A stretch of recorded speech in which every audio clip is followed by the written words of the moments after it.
Hey y'all, this is Porty1119 with Headframe Hunters here with episode 6 of the Hard Rock Gold Mining series. So, in the last episode, you probably remember me mentioning something about having purchased another piece of equipment that just hadn't arrived yet. Well, here it is. It's a MineCat, or a Kubota M5400 with, it's an Amalgamated brand frame, set up as a Mantrip, powder carrier, just all-around mine mule. So, from the seller, it's set up with 6 Mantrip seats in the driver's seat. Well, we're probably going to pull all but we're at least going to pull the front 2 Mantrip seats. I mean, they all need to be replaced if they're going to stay in service anyhow. I mean, they're torn to hell.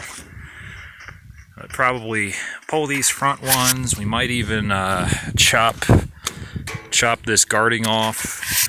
What I'd like to do is mount toolboxes on either side and probably fabricate a drill steel cradle to haul 6-foot steels lengthwise across the front of the machine. It does have they call it a powder light, or powder lights, for transporting powder, so I'll need to get that wired back up. And, we'll be able to stick a day box on the back of the machine. There's a lot of drill mud splatter back here, so obviously somebody's probably putting in bolts off of it, which, more power to them. Probably set your stinger on the rail there and even stand on the fender if you felt like being a little bit adventurous. Pretty much all the electrical system on it doesn't work. Horn doesn't work, lights don't work, backup alarm doesn't work, instruments don't work. I'm trying to think of what does electrically work on it, and I'm basically coming up with the starter and hopefully the alternator. So she's gonna take a little bit before she's ready to go. I'm out here today to do an oil change on this machine. It's I don't know if you can see that. MineMaster. MineMaster utility by, oh gosh, I can't read that. But out here to do an oil change. There's your engine oil filter, so that's going to be swapped out. Fuel water separator element, so this is also a fuel cutoff. I might want to order that. Get a new one of those ordered, just out of an abundance of caution. The tires look, fair to middling. I'd say overall pretty good condition. The transmission is strange. So it's a 4-speed manual hydrostatic. It's not something you hear every day, but a 4-speed manual hydrostatic. It feels like it's got the 4th gear locked out. Just what it feels like while running it. Then it's got a high-low range splitter. Right here, here's your neutral. That's your high range. That's your low range. That's your reverse. I don't drive manuals too much, but I can muddle along with them. I need to get a fire extinguisher for it. So I think it's going to be a month or so before this machine goes up to the mine. Just because it's going to need a fair amount of work. However, we're really looking forward to it. What else do we have? The exhaust system. It's pretty standard. There's your cat. Its exhaust is routed through the tube stock frame and comes out right there. It seems to burn pretty clean, runs well, got plenty of power. It'll climb the hill no problem. Brakes seem adequate.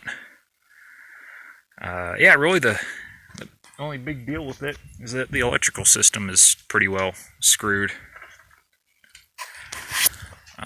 What else? Got the young buggy, so it needs to have this valve replaced. I just haven't able to make the time to have a guy come out and do that. Those things, if you put them together wrong, it will spin out of control, try to break your arm. I don't really feel like experiencing that. And we got a bubble on that number 2. These tires are of unknown age. Now I could just drill that bubble out, but really these things are old enough and sketchy looking enough that I just want to replace them. It'll be about $200 a tire. Just gonna jack the whole front end up, put some cribbing on, pull both wheels, and just take them into town to get swapped out. No big deal. And then the buggy can go down to the mine. So I think we're actually going to be working with both mine number 1 and mine number 2.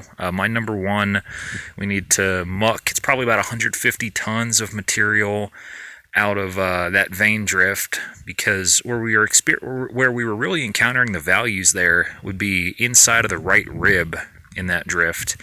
And we can't access that if there's 6 feet of muck, 6 feet of muck on the floor. So we want to muck all that out, put it in a cross cut or an old stope somewhere. Probably not even have it break the surface, to be honest with you.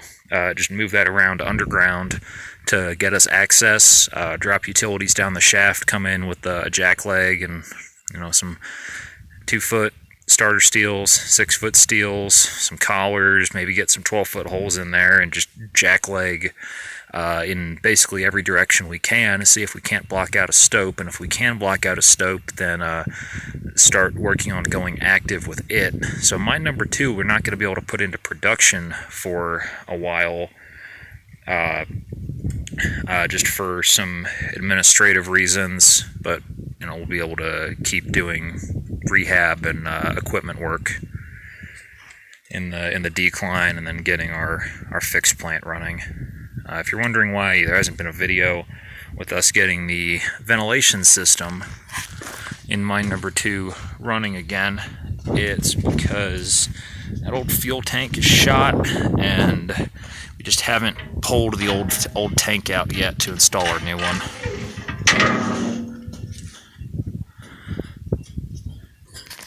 Another cool thing with this machine, it's got a pretty decent ROPS on it. Looks like machinery screws there with locking washers, so we can just unscrew those, lift the ROPS off for underground if we have to run it in low areas. Fortunately, we don't have too many of those, so we'll be able to keep the ROPS on most of the time. I just popped the hood on the MineCat. Take a look at the air filter elements. That's your outer. But the amount of material visible on the inner makes me a little bit worried. It doesn't look like there's been too much that's gotten through that element, but I'm gonna have to order those parts too. So this is a Kubota filter, and then the outer, it's kind of hard to read, but it's a Wix 46489.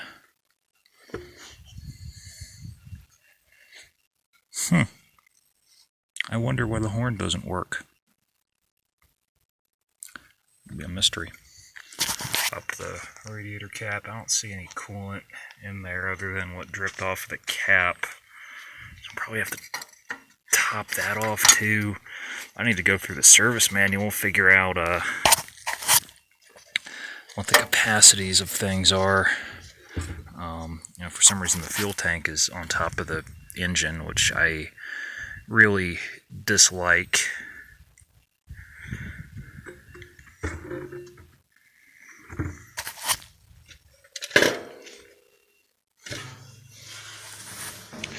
But I paid less than $7,000 for this machine, so I will, to a point, I'll take what I can get.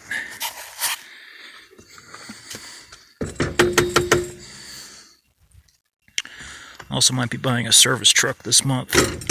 Found a first generation Ram that I like the looks of. Jesus. I'm kind of crunched for time. If I wasn't, I would blow that outer out with the compressor. That all needs to be changed. Cool. More work. I didn't even get to the oil change because I was doing some work on my pickup. Yeah, this thing is going to be a fun work in progress.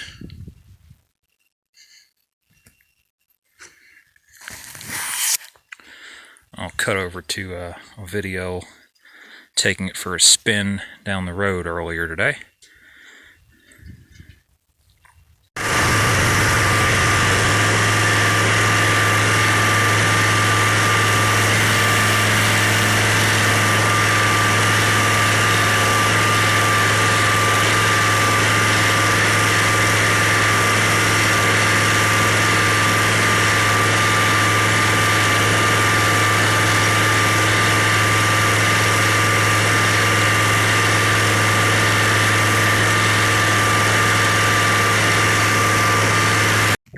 So this has been Port 1119 with Head Frame Hunters with short episode 6 of our mining series. Just getting back to some of our more traditional content with underground equipment work.